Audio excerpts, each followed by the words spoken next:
Prophet Muhammad, peace be upon him, had not eaten anything for several days.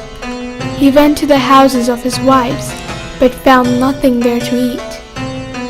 He went to the house of Fatima Zahra, peace be upon her, and told her, "Oh my daughter, do you have anything to eat?"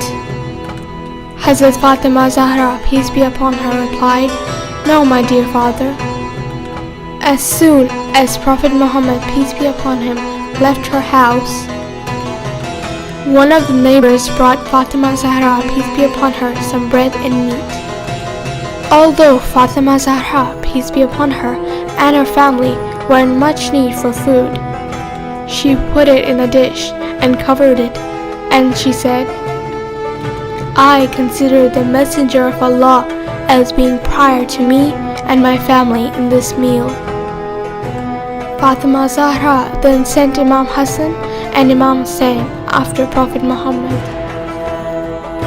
When Prophet Muhammad, peace be upon him, returned, Fatima Zahra, peace be upon her, said, "Allah has sent us some food that I put aside for you." Prophet Muhammad, peace be upon him, asked her to bring the food. Fatima Zahra, peace be upon her, brought the dish. When she uncovered it, she found it full of bread and meat. Being surprised, she realized it was Allah's blessing. She thanked Allah. When Prophet Muhammad, peace be upon him, saw the dish, he said, "Oh my daughter, from where have you gotten this food?" She said, "It is from Allah. Surely Allah gives sustenance to whom He pleases without measure."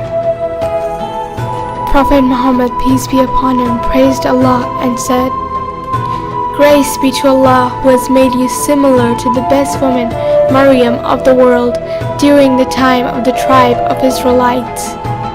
When it was asked about who sent her the food, she, Maryam, peace be upon her, gave the same reply."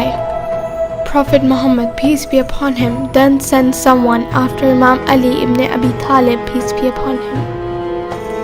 When Imam Ali, peace be upon him, came, Imam Hassan and Imam Hussain also came and ate from that food.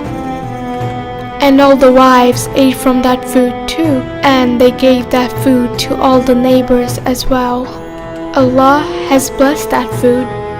If the food was only 2 loaves of bread and some meat, the rest of the meal was a blessing that God had put in it.